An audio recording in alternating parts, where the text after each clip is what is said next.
नमस्कार मित्रांनो, मी अजय सर. आज आपल्याला सांगणार आहे क्लास 10वीची एक्झाम जवळ आलेली आहे मित्रांनो. आता तर आपल्याला एक स्ट्रॅटर्जी बनवावं लागेल, अभ्यासाची एक टाइम टेबल बनवावं लागेल, जे चॅप्टर वेटेज बघावं लागेल आपल्याला, ज्याला जास्त वेटेज आहे, जे इम्पॉर्टंट टॉपिक्स आहे त्याच्यावर मेन फोकस करावं लागणार आहे आपल्याला आता. कारण वेळ खूप कमी आहे आपल्याकडे आता, एक एक ते दीडच महिना आहे आपल्याकडे आता. तर त्या दृष्टीनं आपल्याला आता अभ्यास करावा लागणार आहे मित्रांनो. तर आज मी तुम्हाला सांगणार आहे स्ट्रॅटर्जी कशी बनवायची आपल्याला आता. त्याआधी आपल्याला बघावं लागणार आहे चॅप्टरचं वेटेज काय काय. त्यासाठी आज आपण बघणार आहोत पार्ट फर्स्ट. तर त्यासाठी बघा, चॅप्टर फर्स्ट मध्ये किती टॉपिक आहे टोटल ते बघावं लागणार आहे आपल्याला. बघा, टोटल टॉपिक आहे आपल्याकडं 6 टॉपिक आहे टोटल. किती टॉपिक टोटल आपल्याला? 6 टॉपिक आहे. 6 टॉपिक पैकी पहिला टॉपिक आहे आपल्याला लिनियर इक्वेशन इन 2 व्हेरिएबल. तर लिनियर इक्वेशन इन 2 व्हेरिएबल किती मार्क्सला येतो बोर्डला? विथ ऑप्शन सांगतोय मी.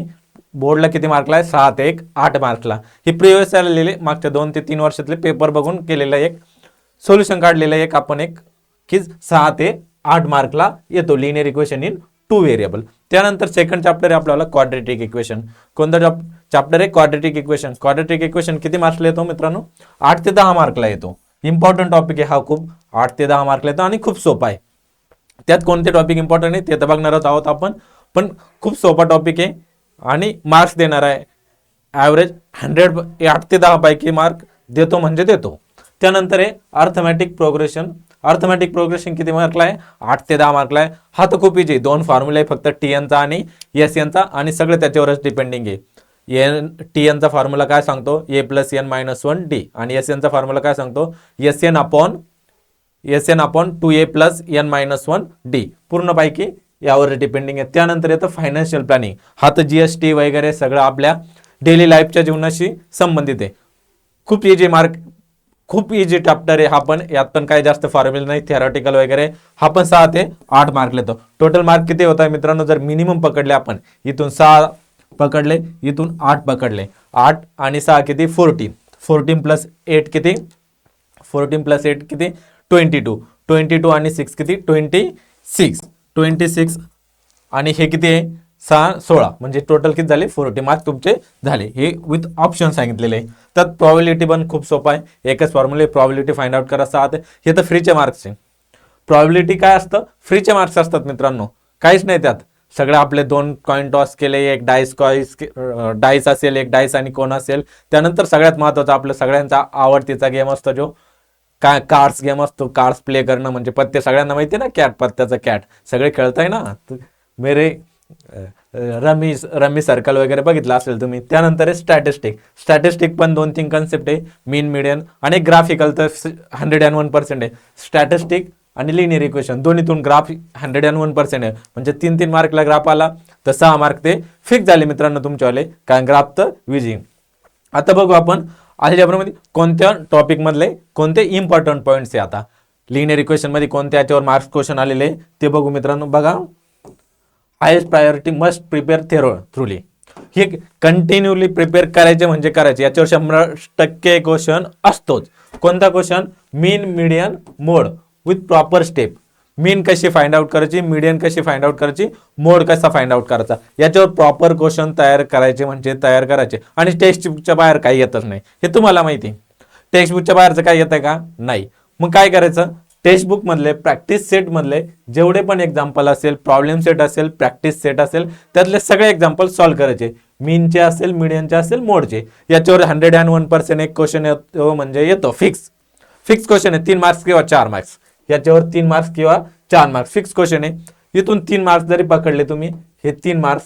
आणि वेळ किती लागतो मीन, मीडियन, मोड करायला? 1-2 तास जर सिरियसली जर बसले तुम्ही, काहीच येत नाही, आतापर्यंत काहीच केलेलं नाही, त्यानं जर येऊन बसला आतापर्यंत, त्यानं बकऱ्यावळीला शेतात जाऊन तो जरी येऊन बसला इथं आणि 2 तास त्यानं प्रॉपर अभ्यास केला मीन, मीडियन, मोडचा, तर तो सुद्धा इथून 3 ते 4 मार्क घेऊ शकतो. किती मार्क घेऊ शकतो मित्रांनो? 3 ते 4 मार्क. त्यानंतर आहे क्वाड्रेटिक इक्वेशन, फॅक्टरायझेशन आणि फॉर्म्युला मेथड. 3 मेथड आहे टोटल. क्वाड्रेटिक मध्ये किती मेथड आहे टोटल? फॅक्टरायझेशन आहे आणि फॉर्म्युला मेथड आहे. फॉर्म्युला मेथड काय सांगतो? x equal to minus B plus और minus root B square minus 4ac upon 2a. काय सांगतो फॉर्म्युला? मायनस बी प्लस और minus root B square minus 4ac upon 2a. याच्यावर पण एक फिक्स क्वेश्चन आहे. यात रिलेशन येतील, काय येतील तुमचं क्वेश्चन येणार आहे. 101% 100% येणारे क्वेश्चन कोणकोणते तुमच्यावाले, एक फॅक्टरायझेशन मेथडवर क्वेश्चन येतो, बुकच्या बाहेरचा येत नाही. तुमच्या बुकमध्ये जेवढं दिलेलं असेल, प्रॅक्टिस सेट असेल, प्रॉब्लेम सेट असेल, त्याच्या बाहेरचा एक पण क्वेश्चन व्हॅल्यू सुद्धा चेंज होऊन येत नाही. मग त्यामुळे तुम्हाला काय करायचंय, फक्त प्रॅक्टिस सेट आणि प्रॉब्लेम सेट सॉल्व्ह करायचे. हे पण किती, फॅक्टरायझेशन आणि फॉर्म्युला मेथड. मधली मेथड येत नाही, करायची पण नाही, सोडून द्यायची. दोनच मेथड करायच्या. मधली कोणती method, completing square. Completing square करायचीच नाही, दोनच मेथड करायच्या. कोणकोणत्या, फॅक्टरायझेशन आणि फॉर्म्युला मेथड. फॅक्टरायझेशन म्हणजे मिडल टर्मला फॅक्टर्स करायचे, ते आपण आता लाईव्ह सेशन चालू झाल्यावर आपलं ते बघणारच आहोत कसे. हे पण एक 3 ते 4 तास जर बसले तुम्ही, 2 ते 3 तास, 3च तास मिनिमम, 3 तास बसले, 4 मार्क फिक्स. इथले 4 मार्क्स आणि हे 4 मार्क्स, किती मार्क्स झाले मित्रांनो, 8 मार्क्स. त्यानंतर येतात मित्रांनो कोणते, अर्थमॅटिक मीन. दोनच फॉर्म्युले. कोणते फॉर्म्युले, दोनच फॉर्म्युले, टीएनचा आणि एसएनचा. टीएनचा आणि एसएनचा, आणि या दोन फॉर्म्युल्यावरच एक्झाम्पल्स आहे. या दोन फॉर्म्युल्यावरच काय येणार आहे, तुमचे क्वेश्चन येणार आहे. टीएनचा फॉर्म्युला कोणता आहे, nth टर्म. कोणता फॉर्म्युला आहे, nth टर्म फाइंड आउट करा. म्हणजे टीएनचा फॉर्म्युला यूज करायचा, ए आणि डी च्या व्हॅल्यू पुट करायच्या. कोणत्या व्हॅल्यू पुट करायच्या, ए आणि एनच्या. त्यानंतर एसएनचा फॉर्म्युला सोपा आहे, काहीच नाही, आत्ता पाठवून जातो formula. S n equal to n/2 2a plus n-1 into d. झालं. याच्यावर एक क्वेश्चन फिक्स, 3 मार्क.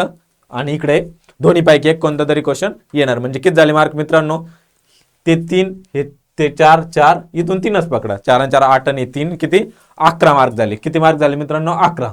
त्यानंतर हे 3 चॅप्टर एकदम फिक्स करायचे म्हणजे करायचे. आणि हे मी आत्ताच सांगितलं, 3 मार्क्सवर क्वेश्चन किती, 8 ते 10 आणि 6 ते 8 किती झाले, 30 मार्क इथून झाले. इथून किती मार्क झाले मित्रांनो, 30 मार्क. तुम्ही हे 3 चॅप्टर जरी केले, तरी किती मार्क्स पर्यंत घेऊन चालले तुम्ही, 30 मार्क. 30 मार्क शाळे एकूण 10 मार्क किती झाले, 40. 50 पैकी 40, जॉमेट्रीचे 40, इकडले 40, 80 85% तुम्हाला भेटताय ना मार्क मित्रांनो. टेन्शन कशाला घ्यायचं मग, काय टेन्शन घ्यायची गरज आहे का.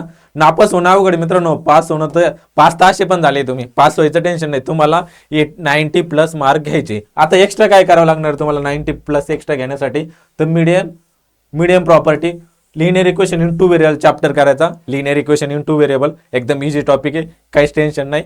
ग्राफिकल मेथड तर 101% येते. ग्राफ करायचा, क्रॅमर रूल करायचे, बस 2 गोष्टी संपल्या विषय. कोणत्या 2 गोष्टी करायच्या, ग्राफिकल मेथड आणि क्रॅमर रूल. त्यानंतर फायनान्शियल प्लॅनिंग तर एकदम सोपं आहे, काहीच नाही करायचं फायनान्शियल प्लॅनिंग मध्ये. थेरॉटिकल आहे, 1 घंटाभर पिक्चरची स्टोरी, पिक्चर बघितल्यापेक्षा एक फायनान्शियल प्लॅनिंगचं एक लेक्चर बघा. मी सांगणार लेक्चर आपल्या यूट्यूब चॅनलवर. फक्त 1-1.5 तासाचं लेक्चर बघायचं फायनान्शियल प्लॅनिंगचं, संपला विषय. Out of mark. Financial planning किती आहे, 6 ते 8 मार्कला. 8 मार्क फ्रीचे फुकटचे भेटून जातील तुम्हाला. त्यानंतर आहे प्रॉबिलिटी तर काहीच नाही, चिल्लर टॉपिक आहे. हाय काय प्रॉबिलिटी मध्ये फुकटचे मार्क येते, टाकायला पण नाही पाहिजे. किती, 6 ते 8 मार्क्स. 6 ते 8 मार्क हे पण फिक्स आहे. समजले मित्रांनो. अशा पद्धतीनं हे पार्ट फर्स्टचं टॉपिक राहणार आहे. वेटेज लक्षात आलं तुम्हाला सगळ्यांना. वेटेज 6 ते 8 मार्क. टॉपिक फोकस कोणते करायचे, क्वाड्रॅटिक इक्वेशन करायचं आहे तुम्हाला. क्वाड्रॅटिक इक्वेशन मधलं कोणते करायचे, फॉर्म्युला मेथड, आणि अजून कोणतं करायचं आहे, फॅक्टरायझेशन करायचं आहे. मीन मीडियन मोडवर फोकस करायचा आहे तुम्हाला. त्यानंतर प्रॉबिलिटी फोकस करायचा. लिनियर इक्वेशनच्या 2 याच्यावर फोकस करायचा. कोणते, ग्राफिकल मेथड, आणि दुसरी कोणती मेथड मित्रांनो, क्रॅमर रूल. याच्यावर फोकस करायचा आहे फक्त. प्रॉबिलिटी पूर्ण करायचं आहे, ठीक आहे, काय अडचण. एपीचे 2 फॉर्म्युले करायचे, ठीक आहे. प्रॅक्टिस डेली करायची फक्त. दररोज 1 तास करायचं तुम्हाला. किती तास करायचं, 1 तास आपलं लेक्चर करायचं, 1 तास क्वेश्चन सॉल्व्ह करायचे. जानेवारी महिन्यात पूर्ण सिलेबस खतम करून टाकू आपण, अल्जेब्रा आणि जॉमेट्रीचा दोन्ही पण, ठीक आहे. तर मित्रांनो अशा पद्धतीने आपण स्ट्रॅटेजी बनवणार आहोत. दररोज 1 लेक्चर राहणार आहे आपल्याला. दररोज 1 लेक्चरमध्ये काय सांगणार आहे आपण, की आज लिनियर इक्वेशन घेतलं तर त्याचे पूर्ण कन्सेप्ट सांगणार. कन्सेप्टवर इम्पॉर्टंट क्वेश्चन घेणार. प्रिव्हियस इयरला कोणते क्वेश्चन आले, ट्रेंड कुठं चालू आहे, क्वेश्चन पेपर बनवताना मागच्या 3 वर्षात कुणीकडे ट्रेंड चालू आहे, आणि आता कोणते येऊ शकतात, पॉसिबिलिटीचे, प्रॉबिलिटीचे क्वेश्चन सांगणार आहोत पण.